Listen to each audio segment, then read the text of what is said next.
the wilder people. Hunt for the wilder people. Hunt for the wilder people.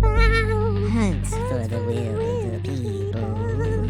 Hunt for the wilder people. Hunt for the wilder people. Hunt for the wilder people. Oh, hey. Hey, what the hell was that all about? Oh, this is what I do when I'm chilling, and if I'm here early, or if I'm here before you are, I warm my voice up and I like hunt for the wilder people. I think it'd be a great song, wouldn't it? I mean, I can hear like Dio doing it. Dio Cup of Donuts? No, Dio. Dio. Oh, Dio, the band. Yeah. Or what's Okay. that band that did the Nightmare on Elm Street song? Dokken? Dokken. Oh yeah, I can Dokken. see Dokken doing that song. Dream Warrior! We are the wilder people. Or no, Ricky, the Ricky song. Ricky Baker. So as you can see, I'm kind of ready to talk about Hunt for the Wilder People. Okay. Are you ready? Let's do it. All right. Let's do this thing. First of all, how have you been? Have you been okay? I've been fine. Oh, okay. I've been studiously tearing apart my downstairs and I kind of gotten 90% through the kitchen and now have like veered off and gone. The thing is, I made it all one big room downstairs, and the divider that kind of divides the bathroom, I'm making it into a divided office space and closet and paint storage space. It's a 14-foot wall, but I've made it all 2 foot deep and divided up all these spaces and building cabinets into it. Wow. It's been exhausting. Sounds like a blast.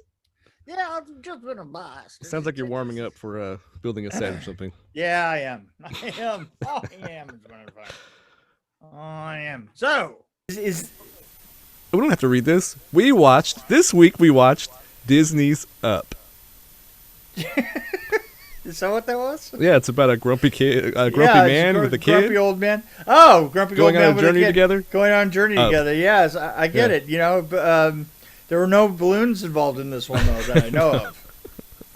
No, Could have been. but basically But, it's this kid gets adopted, and it's a kid from Daredevil 2 and Julian Dennison, right? I'm Yeah. trying to remember what else he was in. He was in Yeah. Daredevil 2 and You want to hear something I'm blanking on incredibly? You want to hear something incredibly embarrassing? what? I have worked with Sam Neill before. Oh, Sam Neill, yeah.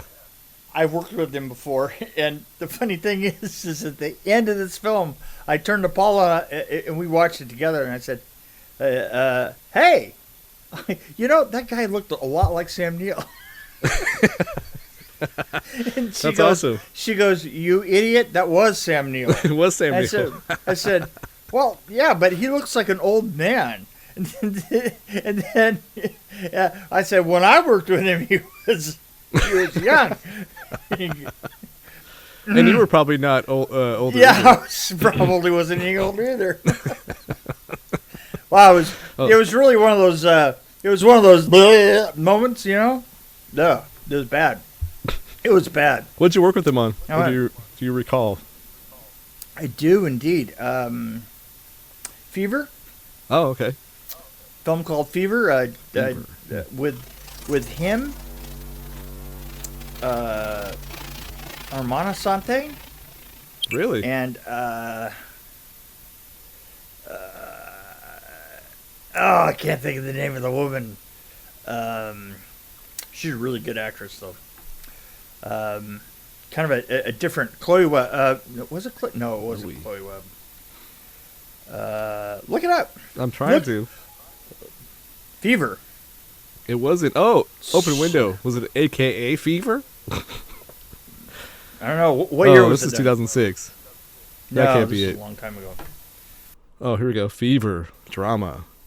TV movie. That's why I couldn't find it on IMDb, because those bastards are Not showing TV movies all the time. I try to find TV movies out there and I can't find them.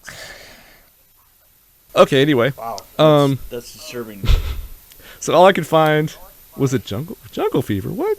No. Okay, Fever. No. I see a picture of Sandra Bullock. I think. Here, I'll share my No. screen. There it is. 1991. That's it. That's not Sandra Bullock. Oh, That's it's a whole movie. Yeah, it's a whole movie. Well, why can't I find it when I look on IMDb? I have no idea. See, when I look up Fever, Is it called something else? I don't know. See, it's a TV movie, so maybe that's. I've had trouble with that before. Where I couldn't find a TV movie listed, and I think it was one that you were telling me you worked on. And I couldn't find it anywhere. Like it didn't exist. But then when I googled it or went to YouTube, it was there. But I will try to find that. It's actually a pretty good film. It looks pretty interesting, actually. Now that I know I can watch it for free, I'll probably watch it. Yeah, there you go. Speaking of free, the Dream Warrior Free. Review podcast is very free to everybody. Because we're being sponsored by Are you going to do a Brown commercial? Space Films. That's right. Brown Space Films. Have you noticed my commercial for Brown Space Film has been changing as I go? Yeah, yes, it has. So, what is Brown Space Films, and how can I get one? Well, at first I thought it was a porno film studio. And it probably was at one point. So, I mean, the name kind of leads you in the wrong direction, I believe. But it's the last name of the person, of Jeremy, obviously. Jeremy Brown. Jeremy Brown Space. Yes. Well, Brown Space, yes. Brown But no, Space. I think that, I don't know where they are with their movie. I want to see. I always invite Jeremy to come on this podcast, but he always says, "Oh, I don't like podcasts. I don't need to talk to people." I know. And then I see him on your podcast, on the Rabbit Hole, all the time. He does not come on Rabbit Hole all the time. Oh, he came on there once, but He only I gets consider been that all there the once. time. One time is all the time. And having him on once was hard enough. I did see. Well, he was probably more talkative than Dustin, probably, right? Because I saw Dustin on there one time talking here's about the lighting thing. or something. Here's the thing. Now, Dustin is a director of photography, and there is something that we learned on Rabbit Hole, is that the last thing that you want is a pair of DPs on talking, because it's like it was like 45 minutes of just pure nerd. Yeah, yeah. And I was like, so. Well, I saw that one. I watched that one. You know what? And the great thing about it, is I told them both at the beginning. I said, I'm not kidding. You guys get your asses in the weeds. And I'm gonna leave you behind. And so all the way through it, I'm going, hey, dumb it down a little bit.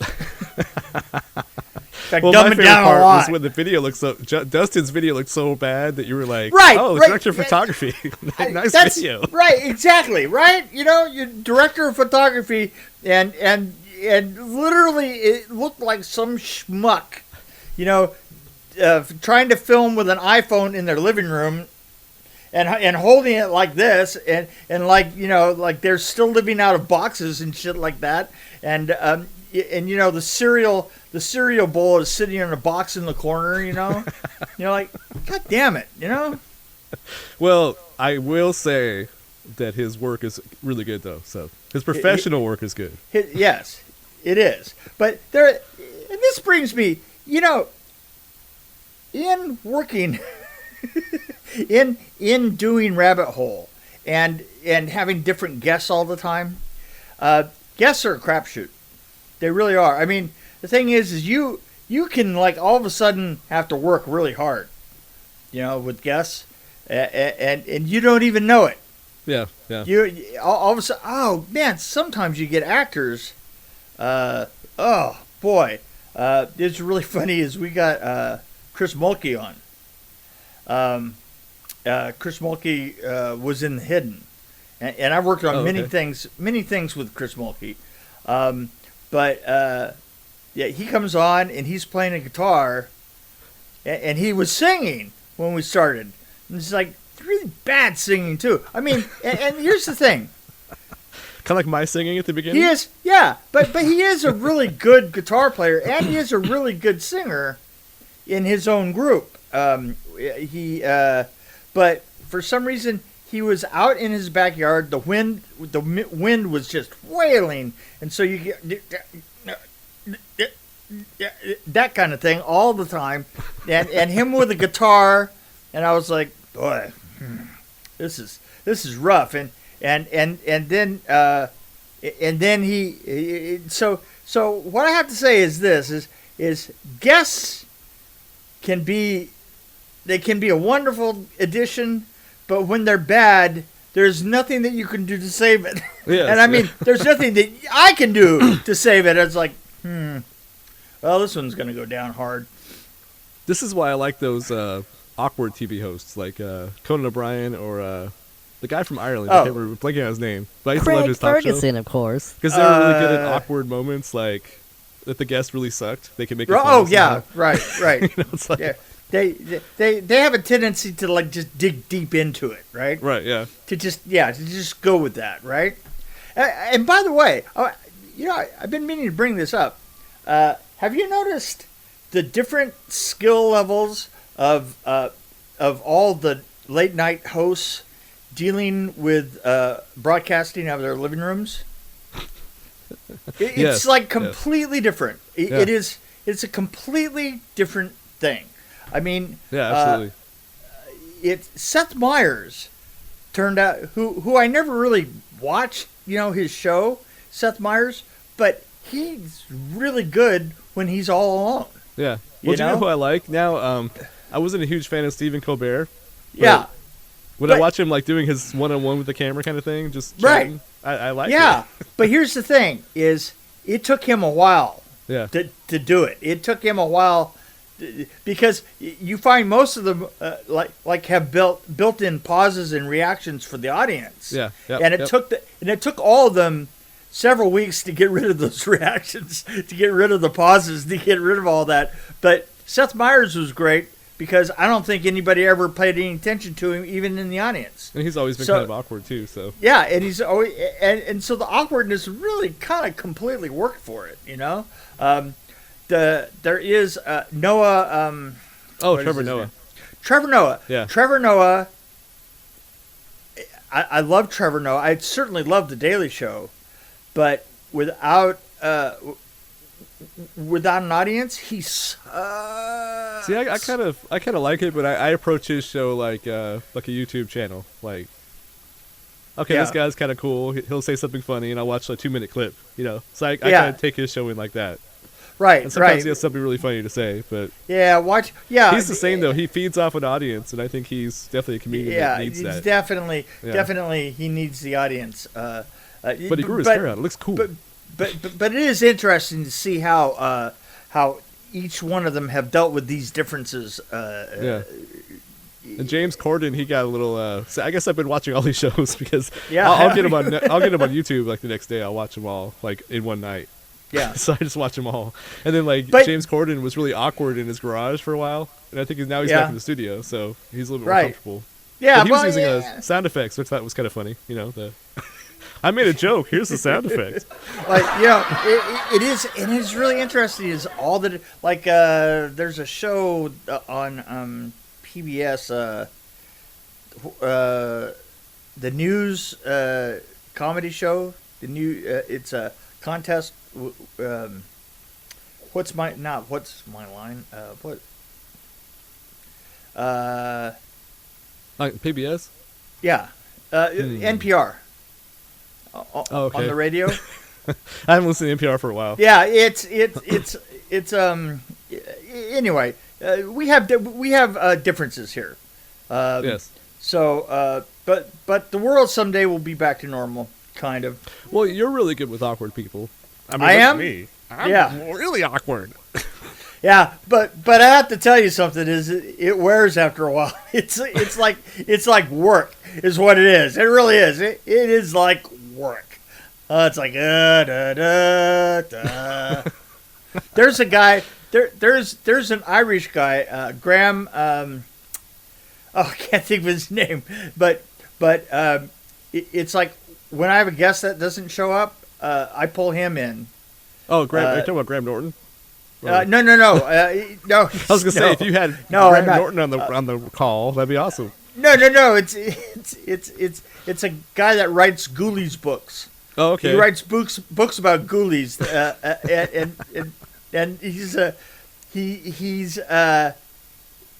his thing was so awkward with me the first time that eventually he just became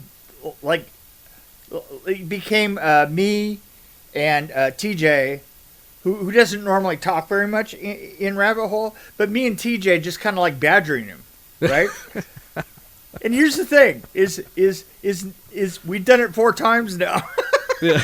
You just call him up and badger him. It's hilarious. It's a lot of fun. Maybe it's just me having a good time. My favorite guests are the ones that talk a lot. Like I really like George C. Romero, because he was very. Oh yeah. I just like hearing him talk. I'll just sit back. Same thing with William Butler. Adam Marcus a lot. I liked Adam Marcus. He was pretty cool. Actually, I liked hearing. I think our first guest was you interviewing yourself and William Butler interviewing himself, and me sitting there listening. Yeah. Well, I worked on a film. I didn't know how to interview, and he didn't know how to be a guest. No, that was actually, for me, it was like I was in heaven, because I was like, oh, I can listen to these 2 guys talk about their careers, and it's actually really cool. So it's like, then I forgot I was in the podcast. I'm like, oh, wait a minute. Yeah, wait a minute. I'm running this thing. Yeah. Okay. Say his name. What? Say his name. Which guy? Because I can't. What? Taika Waititi? So this was the film that he did just before he did the one about Hitler. Yes, this is 2016, which I think was a couple years before the Hitler one. You're right. I should have had it open, but I was busy looking for Fever. Yeah, well, sorry about that.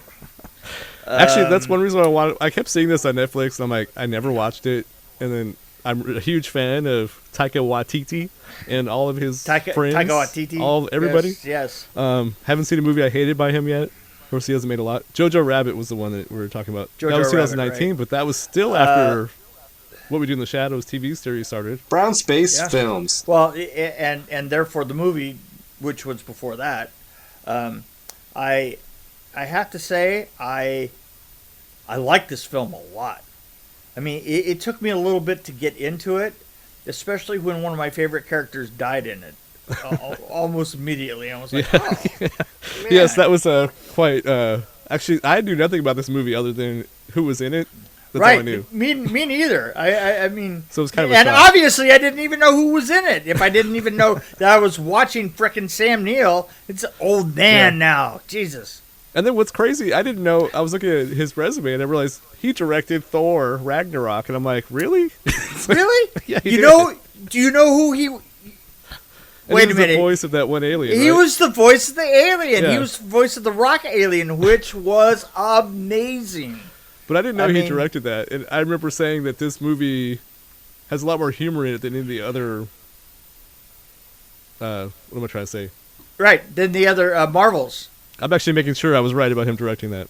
Right. No, he did. He did. He did, yeah, he did. He absolutely did. And it had a lot of humor, and the beats on it were completely different. This is one thing that I have to say. His beats, his sense of timing is just a little bit, it's a little bit off. And I want to say that to a certain extent, you'd almost have to be a complete outsider. And anybody from New Zealand is an outsider. You'd have to be a complete outsider to do your timing that way, and it so works for him. Don't you think it's kind of a natural timing that he had? Like, it seems like this New Zealand. I mean, a lot of these guys have the same kind of way of talking, and they're all funny to me. Just 'cause, I don't know, maybe it's the cadence or something. Just the way they deliver lines is really funny. They let things. They let things steep a little bit, but not.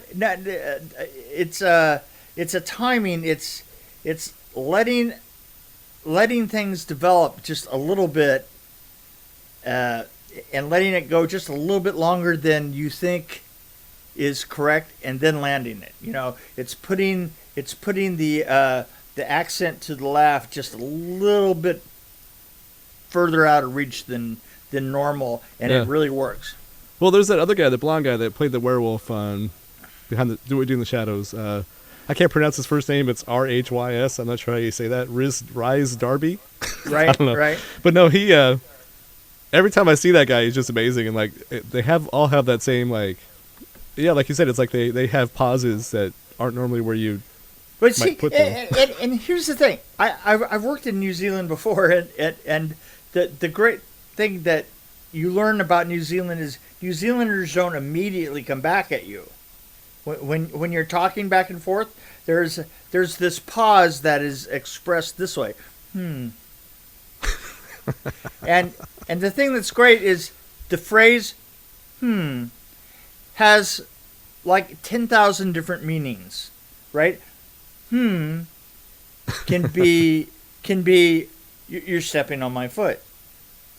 However, means pull the other one. See what I'm saying? But you heard that. But I'm not kidding. I mean, just constantly. It's like my wife literally wrote a dictionary of the word of the phrase. And it was hilarious. I mean, means I'm hungry. And means I'm going to be throwing up soon. See, I mean it's subtlety. It's a subtle language. New Zealand. It's a very subtle language. Yeah, it's like what? And the thing is, not quite that Australian. Australian's a little bit more. No. Rough. Yeah. And the thing is the that comes before they say something, kind of. After a while, it becomes the meter of the speech, and I literally, when I'm watching this film, even though they're unspoken, there is an unspoken everywhere.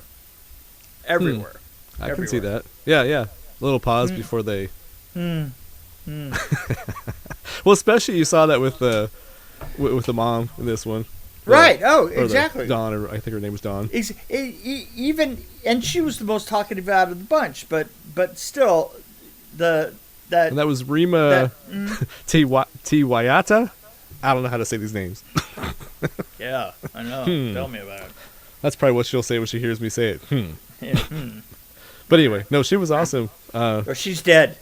And by the way, I can't see Mr. Waititi without laughing now. So it was really, it felt kind of weird to have him, and all of a sudden I see him at a funeral, and I'm like giggling to myself. Hilarious. Because I knew what was coming. It was going to be funny. Yeah. Especially when they started into the Coca-Cola products. Very, very, very good. Anyway, I totally enjoyed the film. I mean, I there was something about it that there's like an imminent threat factor that is unresolved all the way through. That's just great, especially when it keeps getting dug at the very special moment when the kid could say something that would denuclearize the situation. Every time he went the complete opposite way. And I love that. It was like oh, he touched me. Yeah. He molesterated or something? That's what he said. Yeah. Well, wait, you're the molesterator. Well, this kind of reminded me of Peanut Butter Falcon, but not as sweet, like more dangerous. Yeah. I like one line that Julian Dennison delivered. It was like, "I can't wait to go back to the city, become a drug dealer, rapper." Right? Yeah. So just walking and die on a drive-by. I thought the whole thing was funny, but I loved the character arcs. Like they were pretty violent, like pretty dramatic character arcs, especially with Sam Neill. Yeah. I like the fact that that the kid's character arc, it's the whole scene where there's just this little culvert in between the kid and and the woman that's after her and stuff, and literally they can talk across it. They can almost touch each other. They can almost touch each other, but there's no way that she can go down the culvert and up the other side. It was sort of like a chess move. Well, I like her. All the cops were pretty funny. Like, well, the one cop was just having a snack while they were like getting ready. What was that about ninjas, direwolves, and child welfare? Yeah, that was. So how do I get you back up? Your Zoom disappeared. Oh no, not again. There you go. You're back. Okay. See? I don't know why you'd want to see me. Right, I don't. I do want to say I want to give a shout out to casting directors because I think that the casting in this was amazing. It was amazing, but I know it was people from different countries, obviously, but a lot of them were from New Zealand. So I'm wondering how big your pool is out there. I mean, I guess there's been a lot of movies shot in the last 20 years, so there's probably more actors there now. But it's not a big country, is it? It's pretty small. 5 million? And they're doing pretty well with the COVID, right? They got it down. Their prime minister is the bomb diggity. Yes. She I have is a crush on really her. she is absolutely awesome. She looks like she would go out and just punch a terrorist in the face and then come home and put you to bed. I can see her doing that, punching this terrorist out. Get out of my country. Get out of my country. I've had enough of you. No, I've seen her in a lot of interviews. She's really awesome. By the way, here's a shout out to Brandon. Yeah, Brandon Lane, right? Is that what you're talking about? Brandon Lane said hi. I went on his show a little bit ago, and so he never misses one of these. Was so excited. Brandon Lane also is the one that did our amazing logo.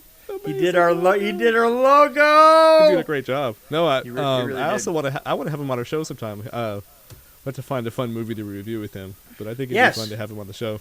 It would be great. Yeah, he's a very good guy. He's a good old boy from Tennessee. You gotta like it. Yeah, and he goes. It's amazing that that I'm from Tennessee, that you're from Tennessee, he's from Tennessee, and that I came to Tennessee, and he knew me before I came here, and he wants everybody in Tennessee. Well, I keep telling my wife we should move to Tennessee. Yeah, there you go. I'm ready. It has been beautiful out here. No, it's a beautiful. I lived on the pretty side of the state, the eastern side. Just East Tennessee is a lot prettier than where you are. Gotta say. What? Really? You go towards the mountains near North Carolina. A lot prettier, I think. Well, that's possible. Although Asheville was my favorite place to go when I lived there. I don't get around much. You gotta go to Asheville.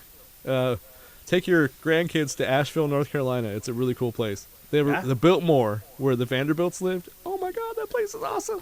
Oh my God. If you like history, I mean, I don't know. Whatever, dude. So back to Wilderpeople. Back to Will. Yeah. It's hard to say much about this one because I liked it so much, and then I did. I liked it. I was just absolutely a fan. I'm going up to a 4. I think I feel bad because I think I gave Jojo Rabbit I don't know, I think it was a 4 at least. Yeah.